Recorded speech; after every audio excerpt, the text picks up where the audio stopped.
কৃষক বন্ধু প্রকল্প ও পিএম কিষাণ প্রকল্পের আপনারা যারা টাকার অপেক্ষায় রয়েছেন, আপনাদের জন্য এই ভিডিওটি হতে চলেছে একটি গুরুত্বপূর্ণ ভিডিও। এই ভিডিওতে আমি আপনাদেরকে প্রমাণ সমেত দেখিয়ে দেব আজকে কিছু কিছু গুরুত্বপূর্ণ নতুন আপডেট, কবে টাকা ঢুকবে, কারা পাবেন এবং কারা এই প্রকল্প থেকে সম্পূর্ণ বাদ পড়তে চলেছেন, তা এই ভিডিওতে আপনাদেরকে প্রমাণ সমেত দেখিয়ে দেওয়া হবে। এই ভিডিওটি হতে চলেছে আপনারা যারা কৃষক বন্ধু প্রকল্পে টাকার অপেক্ষায় রয়েছেন এবং পিএম কিষাণ প্রকল্পে টাকা পেয়ে থাকেন, তাদের জন্যই অত্যন্ত গুরুত্বপূর্ণ একটি ভিডিও।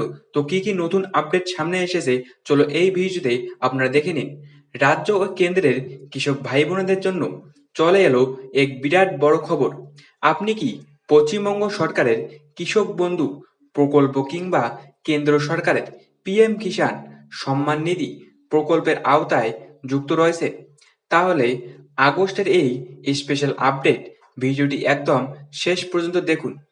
আজ আমরা আলোচনা করব প্রথম, ব্যাংক অ্যাকাউন্টে প্রথম কিস্তির টাকা ঢোকা সম্পর্কে; দ্বিতীয়, পিএম কিষাণ প্রকল্পে এবং কৃষক বন্ধু প্রকল্পে টাকা নিয়ে; তৃতীয়, এবং কারা কারা এই সুবিধা পাবেন আর কারাই বা বাদ পড়তে পারেন।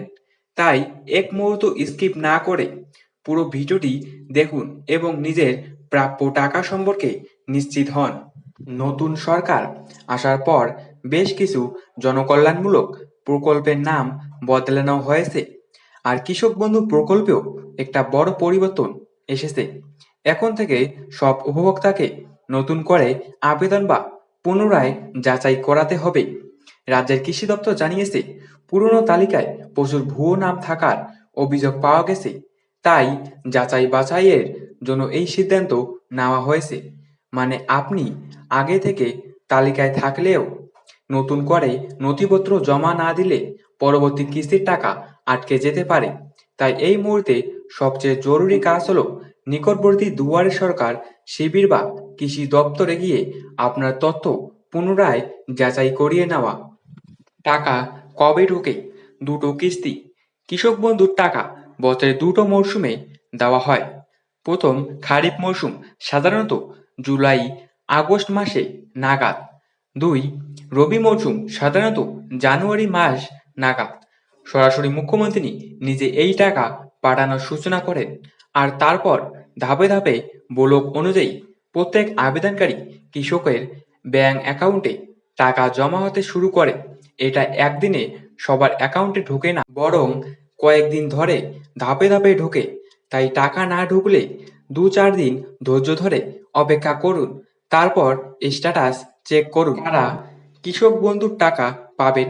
যোগ্যতা: পশ্চিমবঙ্গের স্থায়ী বাসিন্দা, কৃষক হতে হবে, নিজের নামে বা পরিবারের নামে চাষযোগ্য জমি থাকতে হবে রেকর্ড অনুযায়ী। বর্গাদার কৃষকরাও এই প্রকল্পের আওতায় আসেন। আবেদনকারী ব্যাংক অ্যাকাউন্ট আধার লিঙ্ক করা থাকতে হবে। জমির রেকর্ড কৃষক বন্ধু পোর্টালে সঠিকভাবে নথিভুক্ত থাকতে হবে। পিএম কিষাণে প্রতি বছর ৬,০০০ টাকা দেওয়া হয়, কিন্তু এটা একবারে দেওয়া হয় না, এটা ভাগ হয়ে ৩টি কিস্তিতে দেওয়া হয়। প্রতি কিস্তিতে ২,০০০ টাকা করে এবং প্রতি কিস্তির মধ্যে ব্যবধান থাকে ৪ মাস। কিস্তি কবে কবে আসে? পিএম কিষাণের কিস্তি বছরে ৩ বার আসে, মোটামুটি এই সময়সীমায়। প্রথম কিস্তি এপ্রিল থেকে জুলাইয়ের মধ্যে, দ্বিতীয় কিস্তি আগস্ট থেকে নভেম্বরের মধ্যে, তৃতীয় কিস্তি ডিসেম্বর থেকে মার্চের মধ্যে। সাম্প্রতিক সময়ে যেমন ২২তম কিস্তি ২০২৬ সালের মার্চ মাসে অসম রাজ্যের গুয়াহাটি থেকে প্রধানমন্ত্রী নিজে প্রকাশ করেছিলেন, যেখানে প্রায় ৯.৫ কোটি কৃষক উপকৃত হয়েছিলেন। জমির পরিমাণের কোনো নির্দিষ্ট নিম্নসীমা নেই, তবে আয়কর দাতা, সরকারি চাকরিজীবী, পেনশনভোগী নির্দিষ্ট সীমার উপরে, ডাক্তার, ইঞ্জিনিয়ার, উকিলের মতো পেশাদার এদের বাদ দেওয়া হয়। কেওয়াইসি সম্পূর্ণ থাকতে হবে, এটা ছাড়া কিস্তি আটকে যায়। ব্যাংক অ্যাকাউন্ট আধার সাথে লিঙ্ক থাকতে হবে। জমির রেকর্ড পোর্টালে ভেরিফাইড থাকতে হবে, এটা খুব গুরুত্বপূর্ণ একটা পয়েন্ট। এখন থেকে কেওয়াইসি ছাড়া কোনো কিস্তির টাকাই আসবে না, আপনি যোগ্য হলেও না। তাই পিএম কিষাণ গভ ইনে গিয়ে ওটিপি ভিত্তিক কেওয়াইসি করতে পারেন, অথবা নিকটবর্তী সিএসসি সেন্টারে গিয়ে বায়োমেট্রিক কেওয়াইসি করাতে পারেন। ৩. পিএম কিষাণ অ্যাপের মাধ্যমেও ফেস অথেন্টিকেশন দিয়ে কেওয়াইসি সম্পূর্ণ করা যায়।